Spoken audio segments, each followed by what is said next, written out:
Kubikwa ukuthi labantu abangamashumi ayisithupha nantathu bahambiwa ngokungemthetho emalibeni abo, bayiswa ezindaweni ezigcina amagugu kanye nezikhungo zemfundo ephakeme e-Europe.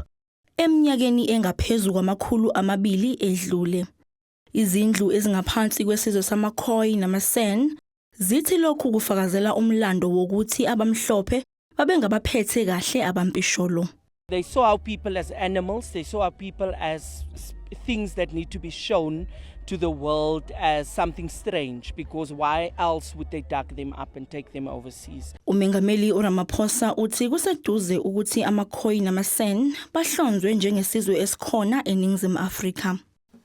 I now know that you exist, you are there, and julle lewe, and your recognition is on the way.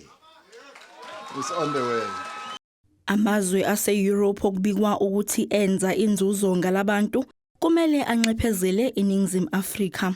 Now we say, because you derived value from taking our people to other lands, because you derive value from showcasing them to the world, that value we want redress for. Kunxuswe isizwe samaKhoi namaSan ukuba sithole ukuthula futhi sixole ngalesi senzo esenzeka eminyakeni engaphezulu kwamakhulu amabili edlule.